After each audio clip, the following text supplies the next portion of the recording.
Hey, what's going on, everybody? This is Chukunon So Captures, aka Mazi. Shakom, aka the Photocosmetic Surgeon, and we are back in Photolab for another camera tutorial. Shout out to all my clients out there. You are appreciated. Special thanks to all the models and muses out there. You keep me inspired. One love to all my supporters on the social media. You keep me going.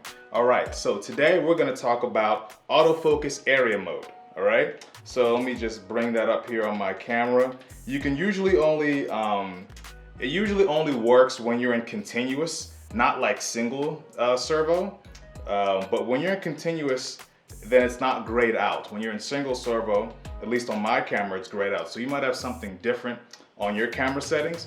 But autofocus area mode basically tells your camera where in the frame to focus. You know what I'm saying? Do you want it to focus on a bunch of different spots? Do you want it to only focus on one? Let me see, what else does it have here?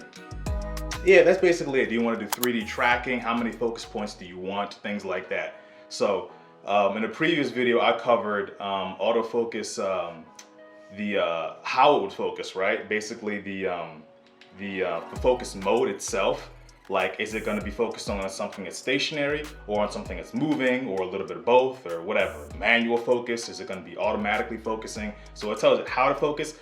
Today we're going to be talking about where to focus. You know what I'm saying? Where, and like which points and how many points on the screen, on the frame or whatever, and whatever you're taking a picture of, should it focus on? Are you doing nature photography where there's going to be like an animal moving across the screen? Is going to be a person there that you want to track in 3D space? Things like that, all right? So I'm gonna share my camera screen with you, and we're gonna get started, okay? You ready? All right, follow me. All right, so welcome to my camera screen, and we're gonna talk about autofocus mode. So I'm gonna hit the eye info button. Okay, so autofocus area mode. So like I said before, like if you have it in manual focus, watch, it's gonna be grayed out. You see, it just jumps, you know, between autofocus mode and metering. But if you go to continuous, then it lets you select the focus points that you want, right? So single focus, single point focus, usually for, you know, it's usually for stationary subjects. If you're doing portraits, if you're doing people, things like that. A lot of times I use the focus points that give you more focus points, right? So dynamic area, as you can see, they have a picture of someone riding a motorcycle. This is 9 points of focus, right? They got one for 21 points of focus, and you got one for 39. So I usually crank it all the way up. I usually use 39, right? Just because I want to make sure, I want to basically increase my probability of one of those focus points being the focus point where my subject has moved around to, you know what I'm saying? So basically play with these, see which one works best for you. Like I said, I usually use the maximum one, and if I'm getting a lot of blurry pictures, I'll just scale it down and play with it, you know what I'm saying? But goes from 9 to 39 for those. And then we have 3D tracking focus, right? And if you select this, it basically picks a focus point, you know, you pick any focus point on the screen, and then the focus point follows the subject. So this is helpful if someone's moving, like if you're doing some sports photography, if someone's running, if someone's dancing across the screen or something like that. So what I'm gonna do to demonstrate this to you is I'm gonna hit the live view so that you can actually see it on the screen and demonstrate. I'm just gonna pick something in the background. Let me kind of come over here. Let's use this rim light, for example. So what happens is you pick a, I can move this. I can move the focus point right here using the left and right arrows. So you pick any focus point, you pick something you want to focus on, right?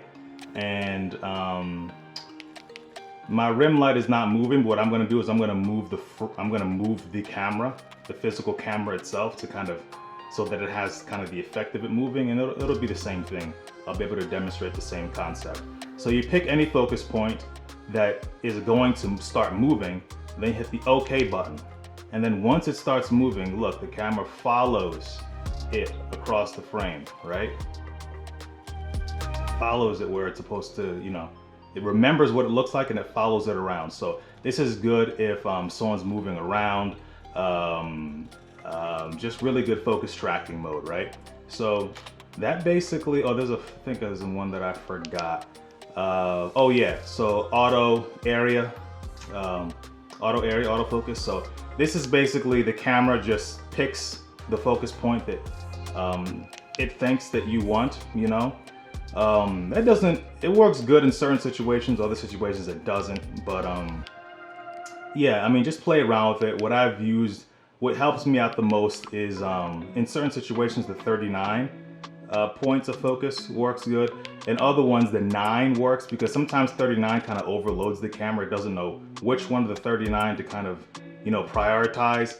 9 kind of gives it a little bit of a better, kind of gives your camera a little bit easier time to, you know, figure out which one's the most important one. There's only 9 of them, and it just allows your camera to like prioritize the focus points, you know, and you know, just causes less confusion. All right, but that basically does it. So just play around with this setting. It's good for different shooting scenarios like this. You know, it kind of gives you a picture here, like flowers. 9 is kind of like for something that's moving like that across the screen. 29. So 39 is like, usually it's for something that's moving, something that's kind of small and moving very erratically. You know what I'm saying? Kind of like this nature photography, this picture of this bird. But a lot of times 9 works pretty well for, you know, people, sports, events, things like that. All right, cool, thanks guys. All right, so I hope you guys enjoyed that. I hope you learned something from this video. So yeah, these are very important parts. These are very important settings. These icons that I'm teaching about now, these camera settings, very important. It's the difference between having a whole bunch of blurry shots and being frustrated and not knowing what's going on, and having nice, crisp, clean pictures. So it's paramount that you understand what these mean. They might be a little bit different, might be called something a little bit different on a Canon. So if you have a Canon or a Fujifilm or a Sony, let me know in the comment section below if you want to know basically what these correspond to on your camera. Let me know the camera model and I can tell you about it. Nikon kind of like lays it out in a little bit of an easier way for certain beginners to understand. That's why I recommend Nikon cameras. But Canons, Sony, a lot of them, they basically all kind of do the same thing, right? So either way, I hope you enjoyed something. Let me know what type of autofocus area modes you use the best, or you use the most. Are you doing a lot of 3D tracking? Are you doing like sports photography? You know, do you need a lot of different focus points, you know what I'm saying? Because you're doing some nature photography. Are you doing some event photography where someone's dancing or moving or something like that, you know, weddings, things like that. So let me know what you think. Let me know if this helped you out. Please like this video. Comment down below anything that you, any feedback that you have about these videos and things like that. Share this with a friend who might be interested in photography or might be getting into it. Maybe they're taking a photography class or they're majoring in photography, studying it in school or something like that, right? And yeah. Hit the bell button to get a notification anytime I post a new video. And make sure you subscribe to this channel and continue to support it. So I thank you guys for your continued support and interest. Let me know what you guys want to talk about or see next. I'm going to continue making these videos to help you guys out. Okay, thanks. Take care, happy shooting, and I will see you in the next video.